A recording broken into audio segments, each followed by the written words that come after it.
Late Night Health continues. A couple of months ago, I met Kathy-Murillo. She has a very unusual practice, at least is to me. It's called myofascial release. Kathy has is an advanced practitioner in this, but she's also an occupational therapist. She's been working on people with a variety of things like traumatic brain injury. She's worked in community hospitals, rehab, all this kind of thing. Kathy, welcome to Late Night Health. What's the difference between OT, occupational therapy, and myofascial release? Well, to take myofascial release courses from John Barnes, and he's the one I'm going to credit because he's the one I've studied under after for the last few years.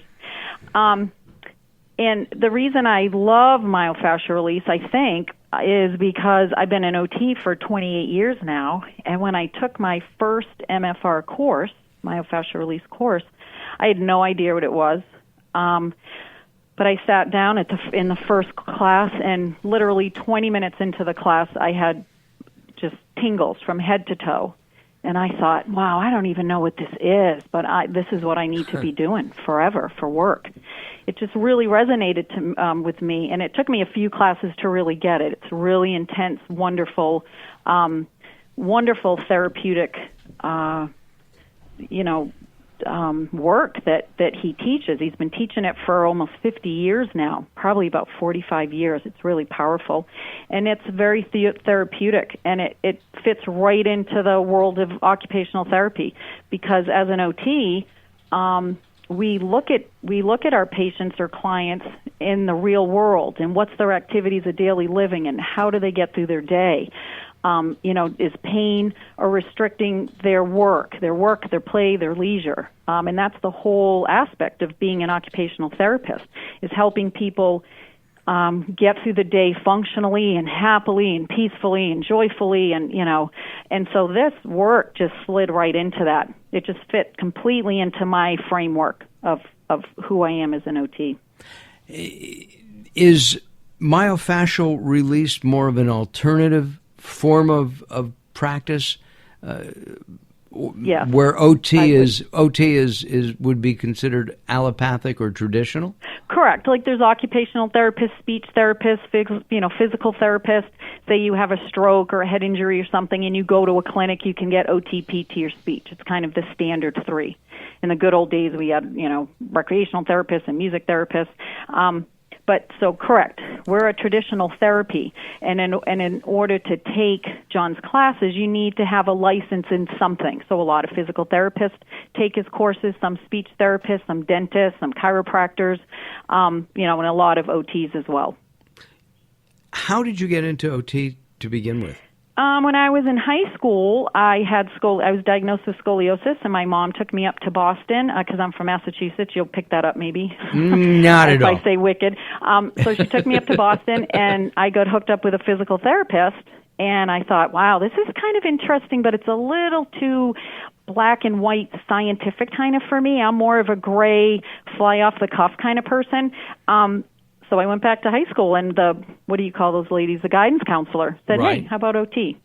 28 years later, I'm still doing it. Love it. And last week I had a session with Kathy, and it is remarkable.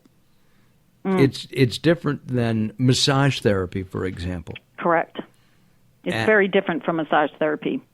Because you're actually putting in energy. That's what I feel. Because Kathy, Kathy at one point says to me, "Shut up, let me do my work." I did not. I've said that more than once. That's true. I never say that word. Take it back. Okay, I think I said quiet down. All right. Simmer down. Simmer down. Yeah, I said something far more gentle than that. I might have thought that. But it is much different than massage therapy, and many people ask me the difference.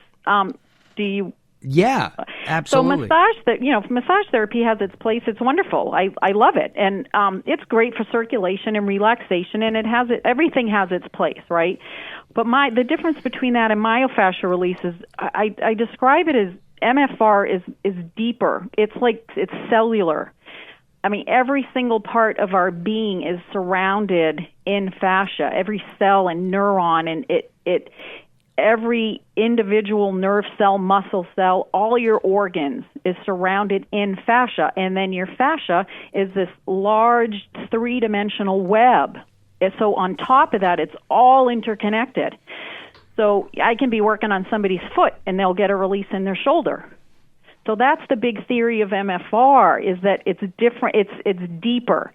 So so you can come and get some MFR treatments, and you'll find, I mean, it literally changes you on a cellular level. It's that deep. That's what's so blown away. That's what's so powerful about it. In your own personal life, you used it with your children and your husband? Mm-hmm. Correct. Tell us about your son. And my friend. Oh, my son with autism? Yeah. Mm-hmm. I have a son with autism. He's he doesn't like to be touched that much. You can still do. I can still work on him a little, but I kind of have to trick him into it a little bit. But my other son I worked on, and he's like, "Mom, I hurt my back so badly, and I don't know what you do." That's what everybody who comes to see me. I don't know what you do, but can you just do it? And then they come back and they go, "I don't know what you did, but can you do it again?" And I worked on him for an hour, and he was just blown away. He said he was sore for about 20 minutes, but this doesn't hurt when I'm working on you. But he was still stiff, and then that was it. That was 2 months, a couple months ago. He hasn't complained at all. It is, I mean, I'm not saying it's, oh, I just put my hands on you and everything goes away. That's not what I'm saying, but it's absolutely, it's remarkable. Would you say it's like, is it a form of energy healing? Well, scientifically, and I'm not a scientist, which we get back to why I chose OT over PT, correct? Right. Because I'm more of a right brain person than a left brain person. But it does have to do, like when I put my hands on you doing the structural work, it's heat and time and energy and pressure and time and time and time. You know how I have my hands in the same place for like 5 or 10 minutes? Right. When you're on the table, right, that's so it's totally different than massage. I'm not rubbing things around. I just stay there. That's why you get a change, the restrictions of our fascia that gets hardened through trauma, inflammation, or surgeries, or emotional trauma too. I love folks who come in. It doesn't even have to be physical pain; it can be emotional pain. This is phenomenal for that PTSD. It's wonderful. And what you told me, is that what are fascias? That fascias are what's basically holds our bodies together. Correct. Most people think the general term of fascia. What people think is it's your connective tissue, except it's way more than that. I mean, if we didn't have fascia, we'd be. You know when the Wicked Witch of the West just melted into the floor and her hat was there? I just got that image. That's what we would be without fascia. It holds us up. It's like trying to put a tent up without the poles. It doesn't work. And actually, the Fascial Research Congress now, that has 35 countries involved in it, I think last September or something, actually reported that they believe that even our bones are crystallized fascia, which blew me away. Wow. It's really cool stuff. And you also told me that the fascias hold emotion. Correct, and that's another thing. Talk about the Research Congress. They last year, they actually believe now, and John Barnes has been saying this for 45 years, by the way, they now believe that our fascia is the structure in our body that carries our consciousness, which is just... I mean, it's blowing scientists away. It's the total opposite of how they ever how would they ever think. Right. And John, of course, is like, well, I kind of been saying that for 40 years. But yeah, and I mean, now there's really proof and studies out there now. It's amazing. And by the way, where's John based? He has 2 clinics. He has one in Pennsylvania, that's where he's from, and Malvern, it's outside of Philly. And then he has another one in Sedona. Wow. So you go and take a class in Sedona and relax with some wine at night. No. Yeah, my life changes. I mean, the last class I took in Sedona, my life completely changed on a dime. amazing. But this work is so deep. And there's 3 different parts to MFR as well. It's not just the structural work. There's also something called rebounding. There's a whole amazing part called unwinding. And I teach my clients that when they come in, I give them homework. We teach stretching of a whole different world than just, stretch your quad for 5 seconds, stretch your hamstring for 10 seconds. We have a whole, the MFR stretch is totally different. I teach a 5-minute energy routine. I just kind of put all these different things and give people kind of homework, because they don't want to come see me forever. I don't want people coming in forever. I want you to get healthy, release the crap you don't want, and, live your life, be joyful. I'm not somebody who's like, come see me, 55 times. And no. We have the power inside of ourselves to heal. I'm not healing people. I'm giving them the tools, or I'm allowing their bodies to relax enough into a state of allowing that they can trust that they can heal themselves. Wow. Our guest is kathy-murillo. She has 28 years experience practicing occupational therapy and is now a myofascial release practitioner. She's an advanced practitioner. How long have you been doing this? I knew you were going to ask me that. I think the first class I took was in 2011, and so I've taken 11 of John Barnes's class, and the last one I'm going to take in October. That's the third. That's kind of the mother load, and you have to kind of get permission to take it. Right. It's like you got to earn your wings kind of thing, and that's my focus. Gotcha. Well, I just heard a bell ring. Ding. Ding, and that means you'll get your wings. Aw. Did you really? I did. Bing, ding, ding. We're on radio. We can do whatever we want. Kathy. We have a full sound effects library. All right. You do a ding. Can you do a ding? Not right offhand. No, okay. I thought. I'll do it in my brain. You do it in your brain. This is really working on the brain.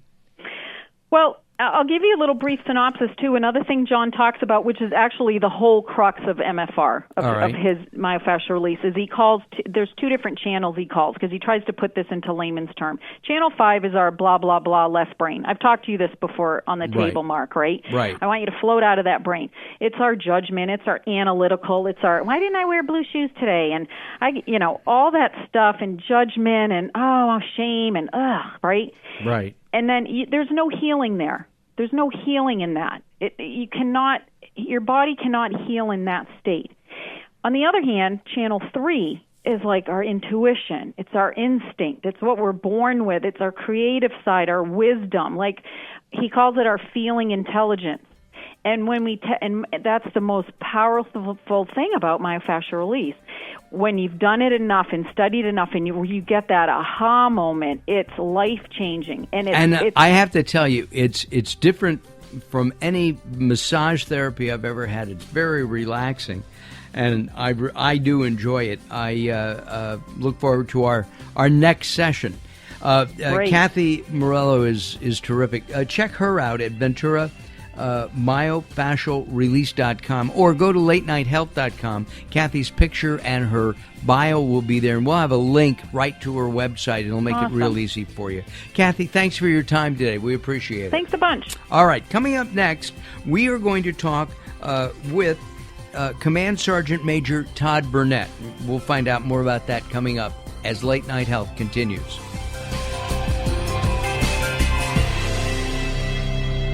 The show continues in a moment.